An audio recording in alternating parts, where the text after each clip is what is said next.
불편을 방치하면 재난이 될 수 있습니다. 생활 속의 다양한 불편 입법으로 해결해 보세요. 우리의 동의와 청원으로 시작되는 국민 입법 시대 TV 국민청원 입법 로그인. 안녕하세요, 조우종입니다. 안녕하세요, 변호사 손정입니다. 변호사님 혹시 적기조례라고 들어보셨나요? 아, 적기조례요. 알고 있습니다. 어. 영국 빅토리아 여왕 시대에 나온 세계 최초의 자동차 교통 법규잖아요. 아, 역시 변호사시라 법조인이라 잘 아시는데 모른다고 하시면 제가 이제 자동차의 역사부터 해가지고 뭐 갈고 닦은 지식을 좀 뽐내 보려고 그랬습니다. 네. 그래도 모르는 분이 계실 테니까 간략히 소개해 주세요. 자, 그러면요. 1826년으로 갑니다. 영국의 거리에 증기 자동차들이 다니기 시작했는데요. 편리해서 환영한 사람도 많았지만 불만과 민원도 끊이지 않았다고 합니다. 증기차가 내뿜는 연기 때문에 빨래가 일단 더러워진다거나 무거운 바퀴 때문에 도로가 망가진다는 민원이 많았다고 하죠. 네.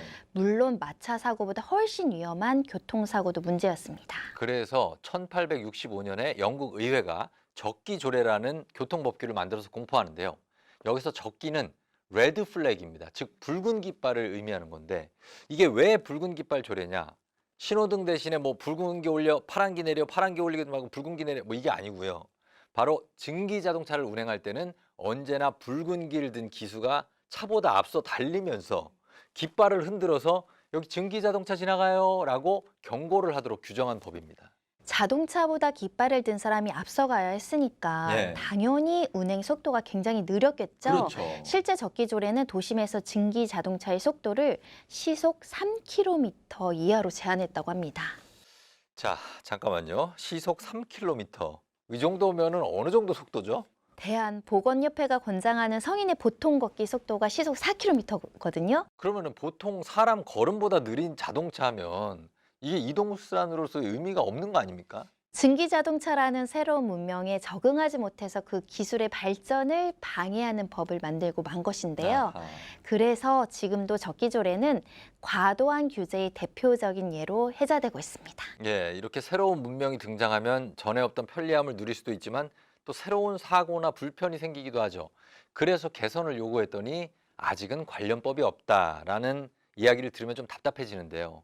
이럴 때 국민의 불안과 불편을 방지하면서 동시에 새로운 산업도 부흥시키는 법이 필요해지죠. 증기자동차가 등장한 19세기보다 우리가 사는 21세기에는 그런 일들이 훨씬 많겠죠? 물론입니다. 그래서 오늘 TV 국민청원 입법 로그인도 새로운 문명을 대하는 우리의 입법 청원들을 모아봤습니다. 자, 어떤 신문명인지 첫 번째 주제부터 확인해 볼까요?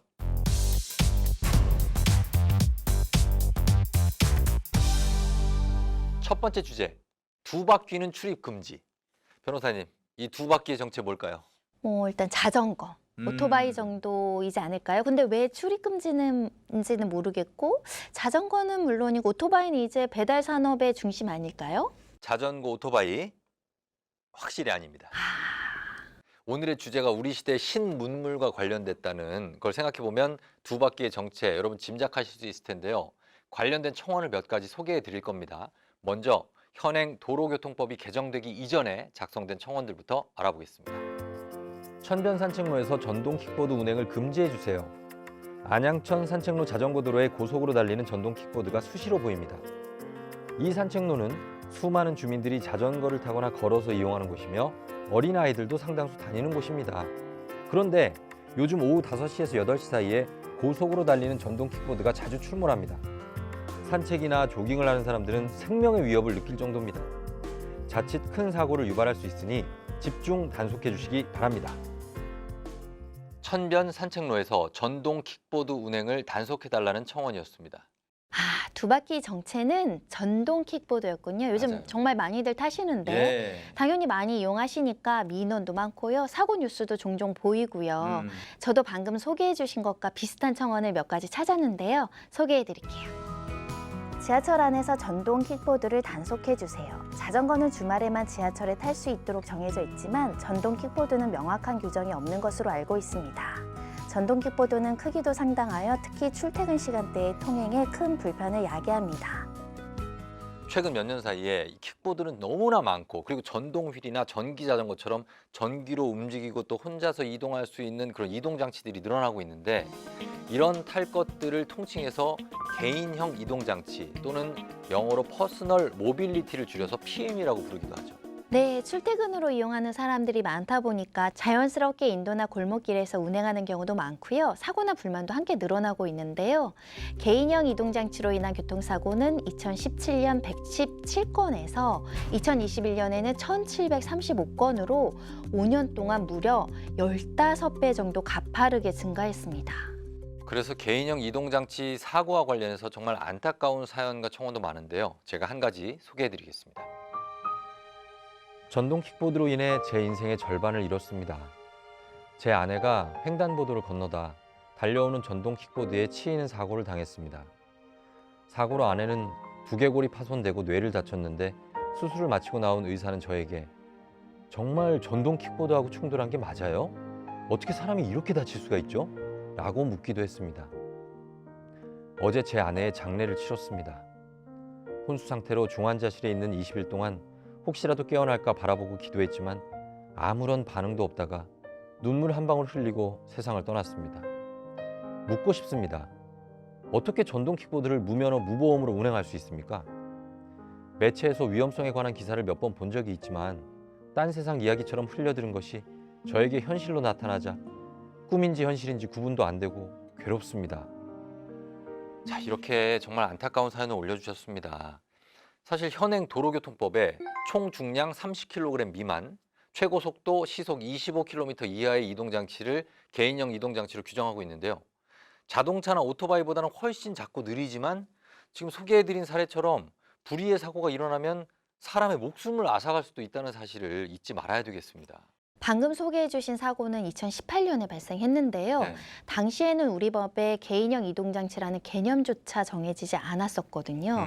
물론 그때도 전동 킥보드의 경우 도로교통법상 원동기 장치 자전거에 해당이 되어서 16세 이상이 딸 수 있는 원동기 장치 자전거 면허가 있어야 운행할 수 있었고요. 자전거 도로나 인도가 아닌 일반 도로에서만 운전할 수 있고 헬멧 착용도 필수였습니다.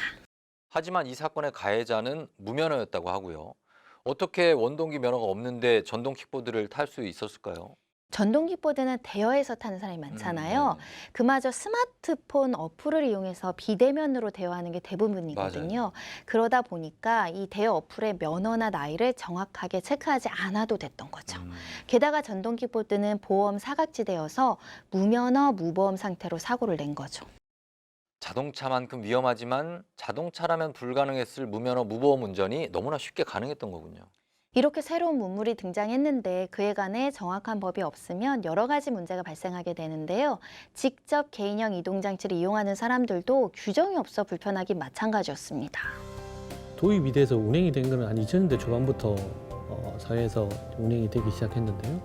실제로 본격적으로 국회에서 논의가 되기 시작한 것은 2015년 즈음에서 여러 가지 논의가 있었습니다. 관련되는 어떤 식의 운행이 적절한 운행인지 기존에 있는 교통 시스템의 새로운 교통수단인 이 개인형 기동장치를 어떤 식으로 활용할지 등에 대한 논의가 2015년 즈음에서부터 세미나, 공청회 등의 방법으로 시작이 되기 시작했고요.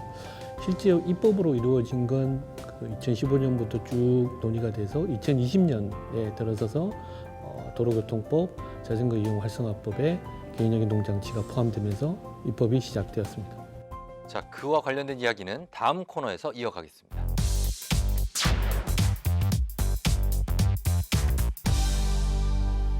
개인형 이동장치와 관련된 두 번째 청원의 주제, 대체 어디로 가란 말입니까?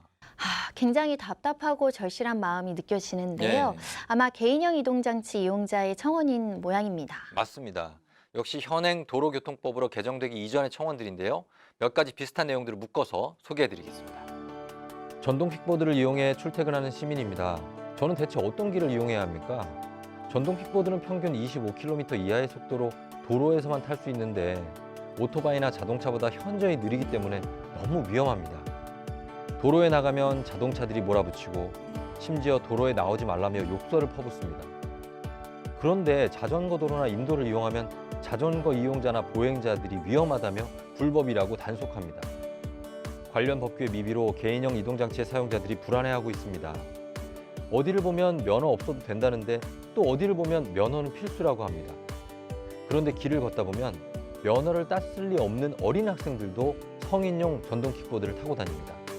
어디까지가 합법이고 어디까지가 불법인지 알고 싶습니다.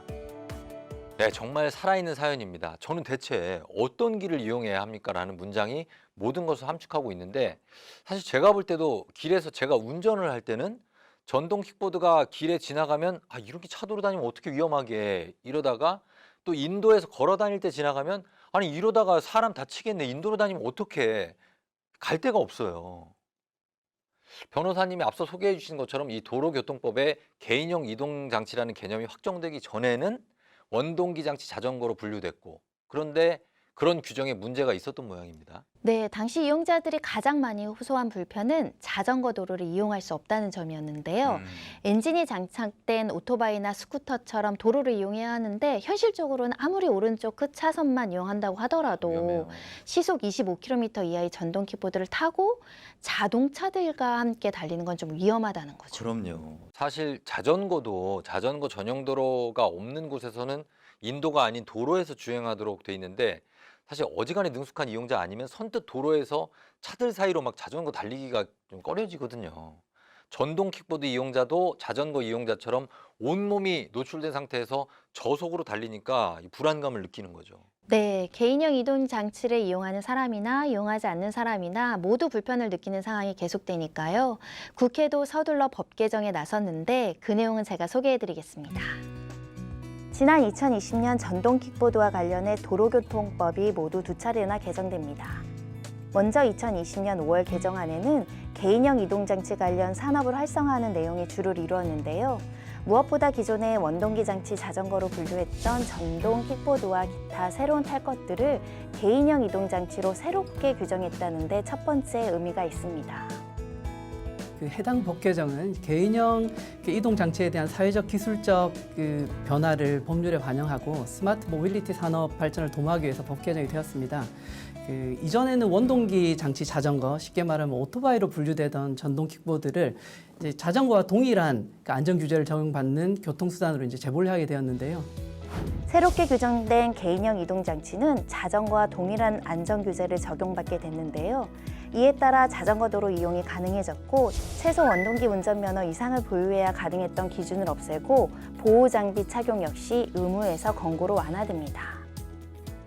2020년 5월에 개정된 도로교통법, 드디어 전동 킥보드나 전동 휠 같은 새로운 탈 것들을 개인형 이동장치로 규정한 것이 가장 눈에 띄는데, 그런데 시행되기도 전에 재개정 의견이 많았다고요? 가장 뜨거운 쟁점은 면허 요건, 보호장비 문제였는데요. 2020년 5월 개정안에 의하면 만 13세 이상이면 누구든지 아무런 면허 없이 안전모를 착용하지 않고도 킥보드 이용이 가능해진 거죠.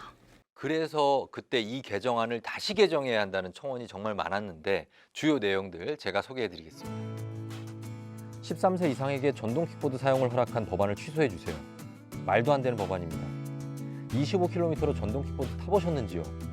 실제 속도감은 엄청나며 쉽게 안전을 장담할 기기가 아닙니다. 정말 아이들에게 그 위험한 것을 허용할 예정이신가요? 사고에 대한 책임은 본인에게 있으니 너희들이 알아서 잘 타라고 아이들에게 이야기할 수 있습니까? 아침 출근 시간과 등교 시간은 비슷합니다. 개정된 법이 시행되면 자전거로 통학하던 아이들은 전동 킥보드를 더 많이 이용할 겁니다. 운전자와 보행자 모두 위험합니다. 최소한 원동기 면허 취득과 안전모 착용을 의무화하고 강력히 단속해 주세요. 2020년 5월 도로교통법 개정안에 대한 의견이었습니다. 원래 당시 개정의 주요 취지가 개인형 이동장치를 정확히 규정을 하고 관련 산업을 발전시키는 것이었잖아요. 네, 그렇습니다. 개인형 이동장치는 전 세계적으로 무섭게 성장하는 산업이고 종사자, 이용자 모두 급증하는 추세라서 우리나라가 경쟁국을 앞서가려면 법과 행정의 지원이 필요하다는 의견이 많았거든요.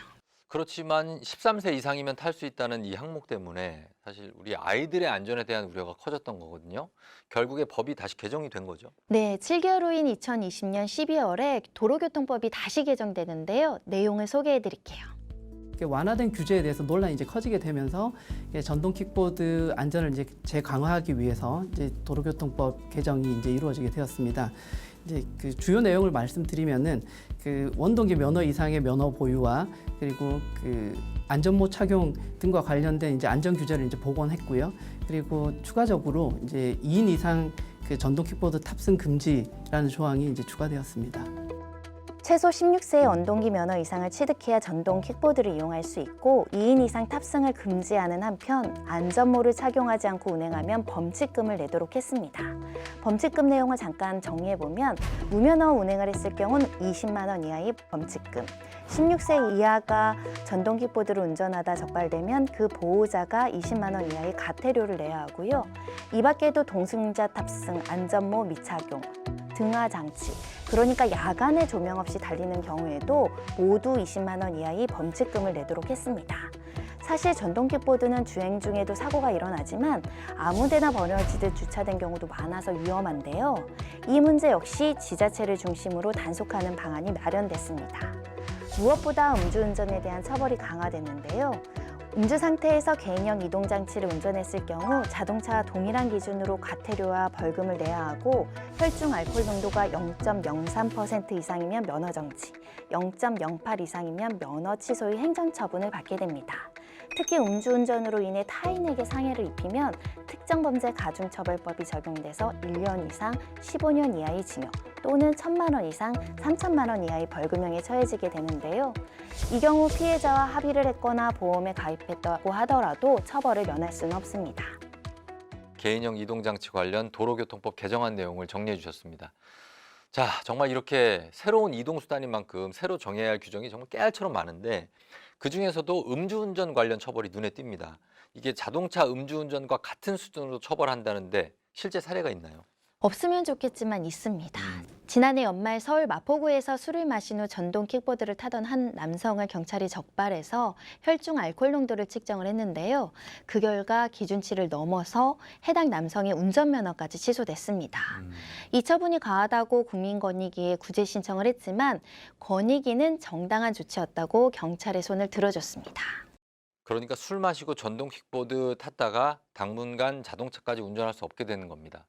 아까 변호사님의 설명 들어보니까 특가법의 경우에는 벌금도 엄청나던데요. 그런 사례도 있나요? 네, 이 사건도 한동안 많이 보도됐는데요. 지난해 11월 서울의 한 50대 남성이 무면허에 음주까지 한 상태로 전동 킥보드를 타다가 경찰에게 발각됐는데요. 법원은 이 남성에게 1,000만 원의 벌금형을 선고했습니다. 네, 자동차든 전동 킥보드든 자전거든 음주운전은 절대 금물입니다. 술을 한 잔이라도 드셨다면 대리 부탁을 하시거나 아니면 대중교통을 이용하시거나 아니면 그냥 걸어가시는 걸로. 이건 정말 국룰입니다. 국룰. PM은 단편적으로 어떤 공간을 운행하자든지 어떤 쟁점 한두 가지 형태의 쟁점보다는 현재 있는 다양한 도시교통 시스템 속에서 새로운 교통 시스템으로서 보다 적극적으로 대신 안전하게 활용될 수 있도록 종합적인 방안들이 좀 논의가 되고 있습니다. TV 국민청원 입법 로그인, 오늘은 개인형 이동장치와 관련된 입법 청원에 대해서 알아봤습니다. 근데 제가 이걸 여쭤보지 않았습니다. 변호사님 혹시 전동 킥보드나 아니면 기타 다른 개인형 이동장치 이용해 보신 적 있습니까? 이용해 봤죠. 그 한적한데 여행지 같은 데 가면 빌려서 이렇게 산책할 수 있게 해놨거든요. 예. 복잡한 데서는 좀 타기 어려운데 시골에선 타봤습니다. 저는 이거 정말 무서워서 안 탑니다. 예, 이게 아예 그런데 넘어지는 분들을 너무 많이 봤어요. 타다가 넘어지면 그냥 바로 다치거든요. 특히 이제 애들이랑 부딪힐까 봐 또 아슬아슬한 장면들 많잖아요. 예, 예. 조마조마합니다. 너무 걱정됩니다. 사실 인도로 다니는 전동 킥보드가 많아서 좀 걱정스러운데 오늘 말씀 나누다 보니까 그런 생각이 들었습니다. 제가 인터넷에서 그 옛날 사진 보는 걸 좋아하거든요. 구한말의 뭐 남대문 시장 뭐 사진 아니면 70년대 명동 사진 이런 곳들이 제가 잘 알고 있는 장소지만 제가 보지 못했던 시절의 사진을 이렇게 가만히 보고 있으면 우리 어머니, 아버지, 할아버지, 할머니들이 야, 정말 이렇게 사셨구나 하는 생각도 들고 또 그분들이 오늘의 서울 거리가 이렇게 바뀔 줄 상상이나 하셨을까 하는 생각도 드는데 오늘 얘기를 나누다 보니까 문득 50년 후의 젊은이들이 오늘날 도로의 사진을 보면 어떤 생각을 할까 참 궁금하네요. 그때쯤이면 아마 지금은 상상하기 어려운 개인형 날아다니까요. 이동장치들이 많이 발달되어 있을 때 날개, 무중력, 뭐 전동 킥보드를 어디서 타고 어떻게 주차할지 고민한 우리 모습하고는 지금 도시의 풍경을 뭐 좀 신기하게 바라볼지도 모르겠어요. 그럴 수 있겠죠. 정말 기술이 정말 빠르게 발전하는데 관련 법규는 따라가지 못하고 있는 현실 체감하고 있습니다. 자, 그리고 10년 후든 50년 후든 대한민국이 더 편리하고 안전해지려면 오늘 개인형 이동장치의 도입기에 살아가는 우리가 좋은 법안도 만들고 또 그 법이 잘 실현되도록 실천도 잘 해야겠습니다. 네, 안전만큼 중요한 것도 없고요. 와, 오늘 뭐 마무리 멘트 아주 미래지향적이고 아주 멋진데요. 감사합니다. 자, 오늘 저희가 준비한 내용은 여기까지입니다. 여러분 잊지 마세요. 더 멋진 미래를 위한 아이디어가 떠오를 땐 언제나 입법 로그인!